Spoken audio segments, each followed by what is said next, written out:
Well, buckle up, kids, because these movies are downhill from here. Superman 2 was released in 1980, directed partly by Richard Lester and Richard Donner, and it starred Christopher Reeve.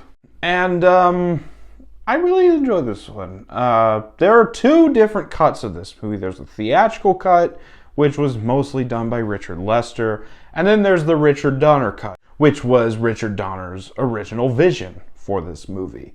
Which cut do I prefer? Probably the Donner cut, but I've seen the theatrical cut more, so that's the one I'm going off of here. So let's get into the good, and there's a lot to love here. First of all, Christopher Reeve as Superman. Absolutely fantastic. Always has been, always will be my favorite Superman.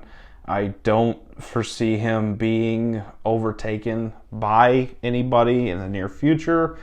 I really love Christopher Reeve as Superman. I really enjoyed his character arc in this movie of him wanting to give up his powers and get a normal life, live a normal life. I really enjoyed that. How Christopher Reeve portrays that character arc, really good. Margot Kidder as Lois Lane as well. I really love her as Lois Lane. Probably will forever be my favorite Lois Lane as well. Really enjoyed her here.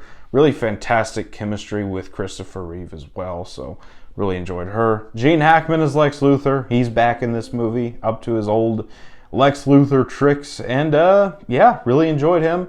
Not as much screen time in this one as he has in the first movie, but the first movie was also way longer than both cuts of this movie. But yeah, really enjoyed Gene Hackman for what he's able to do. He's that over-the-top manipulative guy that Lex Luthor is, so really enjoyed him. Terrence Stamp is the main villain in this movie. He plays General Zod, and I really enjoyed what Terrence Stamp brought to the role of General Zod. Now, I kind of partial to Michael Shannon in Man of Steel. That's the only thing in Man of Steel I'm partial towards when it comes to the original Superman movies versus the Zack Snyder Superman movies. But yeah, I really enjoyed what Terrence Stamp did. I love his commanding presence, his ego that overtakes the character. Really enjoyed him. Really fun action sequences with him as well. The story here, really good. Like I've already stated, a big part of it is Superman wanting to give up his powers so he can live a normal life. And I really enjoyed that. The emotion in that whole plot is really, really good. Also, you got that story where the Kryptonians, led by General Zod, are trying to take over the planet, and Gene Hackman as Lex Luthor is egging them along, helping them out, manipulating his way in and out of situations. Really enjoy what they did there. The action is really good. This is a lot more action-packed than the first Superman movie because you give Superman a Kryptonian nemesis to fight. There's going to be some really, really good action sequences. I really enjoyed that Metropolis action sequence. Really fun stuff. Great fights between Superman and General Zod. Really enjoyed that. The score is really good as well. It's that John Williams score.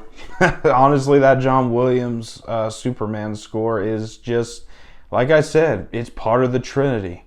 It's Superman, Batman from Danny Elfman, and Spider-Man from Sam Raimi and Danny Elfman. Just really, really good score here.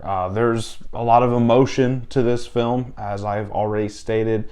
Now, the emotional moments in this movie don't impact as hard as the emotional moments in the first movie, but there's still a lot of really good emotional moments, and the humor as well.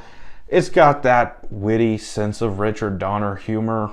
I really enjoyed it. It's very endearing, very charming, so I liked it. That's about all for the good. On to the bad, and unfortunately, there's one thing I don't like about this movie, and it's the ending. The amnesia kiss. What the hell was that?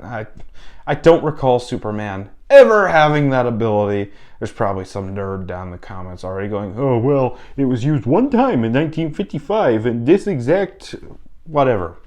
Those comics are not readily available to the general public. So sorry if I don't know every bit of Superman lore, but yeah, I just didn't care for that amnesia kiss ending. It was just kind of odd. That's about all for the pad. On to the final thoughts. I really love Superman 2. It's not as great as the first movie, but honestly, that's a really hard hill to get over. But I still enjoy it. Superman 2 is a really good follow-up. It's really fun, really endearing, very charming, and I'm going to give it a 9 out of 10. That was my thoughts on Superman 2. Let me know down in the comments what you thought about it if you've seen it. And as always, if you enjoyed this video, don't forget to like, comment, subscribe, and I'll see you all next time.